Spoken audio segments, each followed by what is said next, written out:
देखिए, आज से जो भी देखेंगे सारा क्वेश्चन सिलेक्टेड देखेंगे।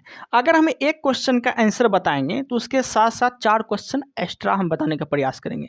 इससे क्या होगा, आप कम टाइम में ज़्यादा क्वेश्चन सीखने का प्रयास कर सकते हैं। ठीक है, समझिएगा ध्यान से। देखिए, पहला क्वेश्चन है, ईश्वर चंद्र विद्यासागर ने लड़कियों के लिए किस स्थान पर स्कूल की स्थापना की गई थी? ईश्वर चंद्र विद्यासागर के माध्यम से लड़कियों के लिए किस स्थान पर स्कूल की व्यवस्था की गई थी? तो क्या बोलेंगे? कोलकाता में की गई थी। कहाँ की गई थी? कोलकाता में की गई थी। ठीक है, अब समझिएगा, ईश्वर चंद्र विद्यासागर से क्वेश्चन आया, ध्यान से समझिएगा। विधवा पुनर्विवाह, विधवा पुनर्विवाह का सपोर्ट करने वाले, समर्थन करने वाले भारतीय कौन थे? तो यह ईश्वर चंद्र विद्यासागर ही थे। ठीक है, मतलब होता क्या था विधवा पुनर्विवाह, ये तो आप लोग जानते होंगे कि क्या होता था।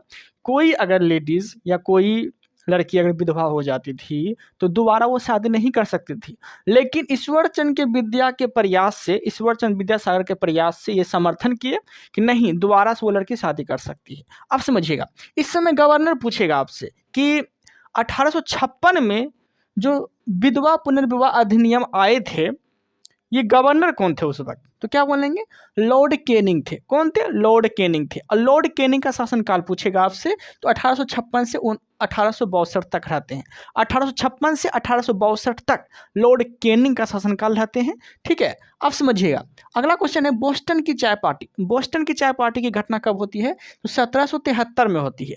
बोस्टन की चाय पार्टी घटना 1773 में होती है। अब देखिएगा, डेट के साथ आपको याद रखना है, 16 दिसंबर 1773 में जो है बोस्टन की चाय पार्टी की घटना होती है। लेकिन इसका नेता पूछेगा आपसे, इसका नेता पूछेगा कि बोस्टन की चाय पार्टी की जो घटना हुई थी इसके नेता कौन थे? तो समझिएगा, इसके नेता थे सैमुअल एडम्स और जेम्स ओटिस। सैमुअल एडम्स और जेम्स ओटिस जो थे ये बोस्टन की चाय पार्टी के नेता थे। कौन कौन बोले? सैमुअल एडम्स और जेम्स ओटिस थे इसके नेता। कोई दिक्कत नहीं है। आगे, नाई धोबी बंद, नाई धोबी बंद सामाजिक एक वायकॉट थे। यह एक स्वरूप था, लेकिन ये कब आए थे? नाई धोबी बंद सामाजिक कार्यक्रम कब आए थे? तो 1919 में आए थे। क्यों आए थे? तो समझिएगा, ये किसानों द्वारा प्रतापगढ़ में चलाया गया एक नाई धोबी बंद सामाजिक वायकॉट थे।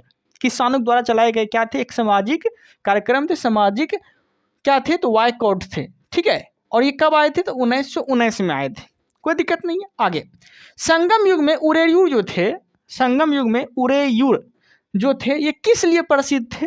तो उरेयूर थे कपास के व्यापार का महत्वपूर्ण केंद्र। कपास के व्यापार का, जो संगम काल में कपास के व्यापार हुआ करते थे, तो कपास के व्यापार के लिए महत्वपूर्ण केंद्र हुआ करता था उरेयूर। ठीक है, अब समझिएगा, संगम काल की बात आया तो संगम काल में 3 गो वंश शासन किए थे। ठीक है, कौन कौन किए थे? चोल वंश, चेर वंश और पांडव वंश। चोल वंश, चेल वंश और पांडव वंश। चोल वंश, चेर वंश और पांडव वंश शासन किए थे। ध्यान समझिएगा, चोल वंश की राजधानी पूछेगा आपसे तो क्या बोलेंगे? तंजौर। ठीक है, अब देखिए, चोल वंश का प्रतीक चिन्ह पूछेगा, किसका प्रतीक चिन्ह क्या थे? तो बाघ, बाघ जो थे ये इसका प्रतीक चिन्ह थे। ठीक है, अब देखिए, संगम काल में सबसे प्राचीन जो थे चोर, उसी को कहा जाता था उरेयूर। ठीक है, संगम काल में सबसे प्राचीन चोर उरेयूर थे।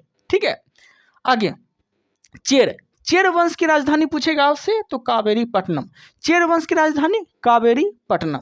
ठीक है, इसका चिन्ह पूछेगा तो प्रतीक चिन्ह, चेर वंश का प्रतीक चिन्ह तो क्या बोलेंगे? धनुष। चेर वंश का प्रतीक चिन्ह धनुष, जबकि चोल वंश का प्रतीक चिन्ह बाघ।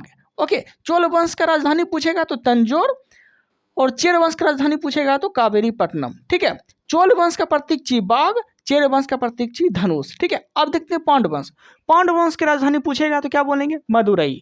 पांडव वंश की राजधानी मदुरई। ठीक है, अब देखिएगा, पांडव वंश की प्रतीक चिन्ह पूछेगा तो क्या बोलेंगे? मछली। क्या बोलेंगे? मछली। कोई दिक्कत नहीं है। अब ध्यान से समझिएगा, नोट में देखिए क्या लिखा है। ये तीनों वंश की जो जानकारी मिलती है, मतलब कि चोल वंश, चेर वंश और पांडव वंश, मतलब संगम काल में जो 3 गो वंश शासन किए थे, ये तीनों वंश की जो जानकारी मिलती है ये अशोक के 3रा शिलालेख में मिलती है। अशोक के 3रा अभिलेख में मिलती है चोल वंश की जानकारी। ठीक है, ये चीज आपको याद रखना है। तीसरा नहीं, दूसरा, तीसरा नहीं, दूसरा, तीसरा हम बोल दिए थे, दूसरा फिर से बोल देते हैं। संगम काल में जो 3 गो वंश शासन किए थे, चोल, चेर और पांड, ये तीनों वंश की जानकारी मिलती है अशोक के 2रा शिलालेख में मिलती है। ये चीज आपको याद रखना है, कोई दिक्कत नहीं है। आगे, अब देखिए प्रमुख रचना देखना है और इसके लेखक देखना है, ठीक है। अब ध्यान से समझिएगा। फतू उस सलातिन, फतू उस सलातिन के लेखक कौन है? तो यह है अब्दुल मलिक इसामी। कौन है?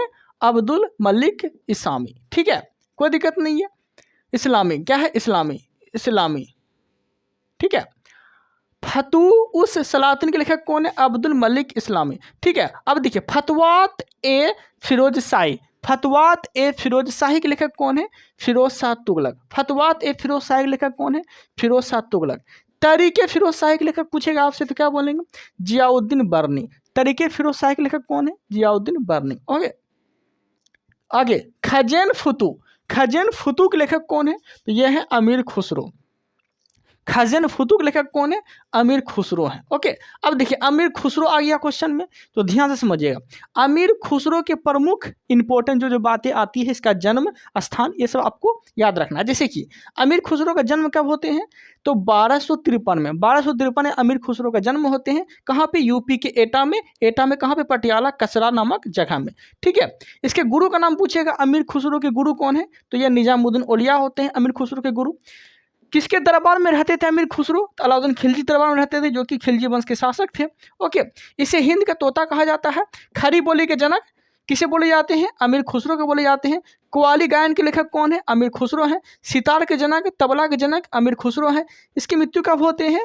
तो 1325 में, 1325 में जो है अमीर खुसरो की मृत्यु हो जाते हैं। ये चीज़ आपको याद रखना है, कोई दिक्कत नहीं है। आगे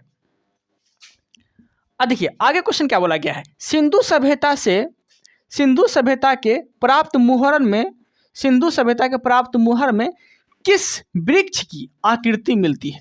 सिंधु सभ्यता में जो मुहर मिले हैं, तो मुहर में किस वृक्ष की आकृति मिलती है?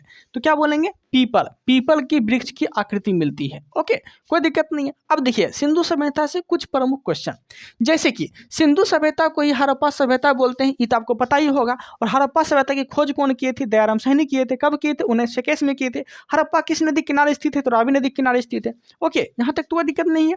अब देखिएगा सिंधु सभ्यता के लोग क्या चीज़ से परिचित नहीं थे? तो समझिएगा, लोहा से ये परिचित नहीं थे, गाय से परिचित नहीं थे, तलवार से परिचित नहीं थे, मंदिर से ये सब परिचित नहीं थे, ठीक है। कौन? तो सिंधु सभ्यता के लोग। अब परिचित क्या क्या चीज़ से थे? तो कांस्य धातु से, वेश्यावृत्ति से, बैल से, ये सब से जो है सिंधु घाटी सभ्यता के लोग परिचित थे, ठीक है। आगे क्वेश्चन है मृत्युंजय के लेखक। मृत्युंजय के लेखक पूछेगा आपसे तो क्या बोलेंगे? शिवाजी सामंत। शिवाजी सामंत जो होते हैं ये मृत्युंजय के लेखक इसे माने जाते हैं। ओके, आगे काल के लेखक पूछेगा तो परांजपे। काल के लेखक कौन है? परांजपे, ठीक है। अब देखिए बक्सर का युद्ध कब हुआ था? बक्सर का युद्ध कब हुआ था? तो 1764 में हुआ था बक्सर का युद्ध, जो कि तिलगुट सेना के बीच हुआ था। तिलगुट सेना के बीच हुआ था बक्सर का युद्ध। तिलगुट सेना में कौन कौन थे? तो पहला थे अवध के नवाब, दूसरा थे मीर कासिम और तीसरा थे शाह आलम द्वितीय, ठीक है, याद रखिएगा। और अंग्रेज में क्या थे? अंग्रेज में कौन थे? तो अंग्रेज में जिसे बोलते थे हम लोग ईस्ट इंडिया कंपनी, ठीक है। उस समय अंग्रेज कौन थे? तो हेक्टर मुनरो थे। कौन थे? हेक्टर मुनरो थे, ठीक है। हेक्टर मुनरो जो है ये तीनों को क्या करते हैं? पराजित कर देते हैं। उसके बाद में फिर संधि होते हैं, जो कि संधि क्या होते हैं? तो इलाहाबाद की संधि होते हैं। पहला इलाहाबाद की संधि 12 अगस्त 1765 में होते हैं और दूसरा इलाहाबाद की संधि 16 अगस्त 1765 में होते हैं, ठीक है। आगे है प्लासी का युद्ध। प्लासी के युद्ध जो होते हैं 22 जून 1757 में होते हैं। प्लासी का युद्ध कब होता है? 22 जून 1757 में होते हैं। और ध्यान से समझिएगा, प्लासी के युद्ध जो होते हैं 22 जून 1757 में, इसमें अंग्रेजी सेना नेतृत्व कौन कर रहे होते हैं? मतलब अंग्रेज में कौन लड़ रहे होते हैं? तो रॉबर्ट क्लाइव लड़ रहे होते हैं, ठीक है। और भारतीय तरफ से पूछेगा तो क्या बोलेंगे? सिराजुद्दौला। सिराजुद्दौला की जो सेनापति होते हैं मीर जाफर, सिराजुद्दौला की जो है हत्या कर देते हैं, मतलब धोखे से। तो याद रखिएगा कि प्लासी का युद्ध पूछेगा तो सिराजुद्दौला और रॉबर्ट क्लाइव के बीच होते हैं, ठीक है। अब देखिएगा आगे है जहांगीर ने किसे नादिर उल असर के खिताब से सम्मानित किया था, नवाजा था? नादिर उल असर के खिताब से किसे नवाजा था? तो क्या बोलेंगे? उस्ताद मंसूर। उस्ताद मंसूर को नवाजे थे कौन? तो जहांगीर ने, ठीक है। अब समझिएगा। और नादिर उल जमा की उपाधि से किसको सम्मानित किया गया था? तो अबुल हसन। नादिर उल जमा बोलेगा तो अबुल हसन, ठीक है। और क्या बोलेंगे?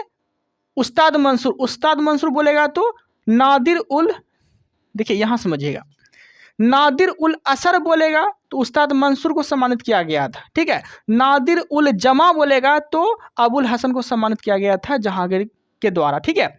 आगे जहांगीर के दरबार में कौन कौन चित्रकार थे, क्या क्या थे वो देख लेते हैं। उस्ताद मंसूर रहते थे, अबुल हसन रहते थे, बिशन दास रहते थे, मनोहर रहते थे।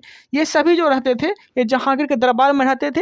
उस्ताद मंसूर जो थे ये पक्षी का चित्र बनाने वाले ये चित्रकार थे, याद रखिएगा। जहांगीर के काल को जो है चित्रकला का स्वर्ण काल कहा जाता है, याद रखिएगा। सलीम भी इसी का नाम रहते हैं, ये सब चीज़ आपको याद रखना है, ठीक है। आगे अकबर के दरबार में कौन कौन रहते थे, तो अबुल समद और वसावन और दसावन बसावन ये सब जो थे अकबर के दरबार में रहते थे, याद रखिएगा। अकबर की मृत्यु पूछेगा तो 1605 में अकबर की मृत्यु हो जाती है। जन्म पूछेगा तो 15 अक्टूबर 1542 में इसके जन्म होते हैं। मृत्यु 1605 में हो जाते हैं। कोई दिक्कत नहीं है, उम्मीद है कि आप लोग को यहाँ तक कोई दिक्कत नहीं हुआ होगा। ओके, चलिए इस वीडियो में इतना रखते हैं, मिलते हैं हम लोग अगले टॉपिक के साथ, अगले कंटेंट के साथ। जल्द से जल्द जो है हम कोशिश करेंगे कि आप लोग को जल्द से जल्द जो है ज़्यादा से ज़्यादा क्वेश्चन कराया जाए, ठीक है। चलिए, थैंक यू।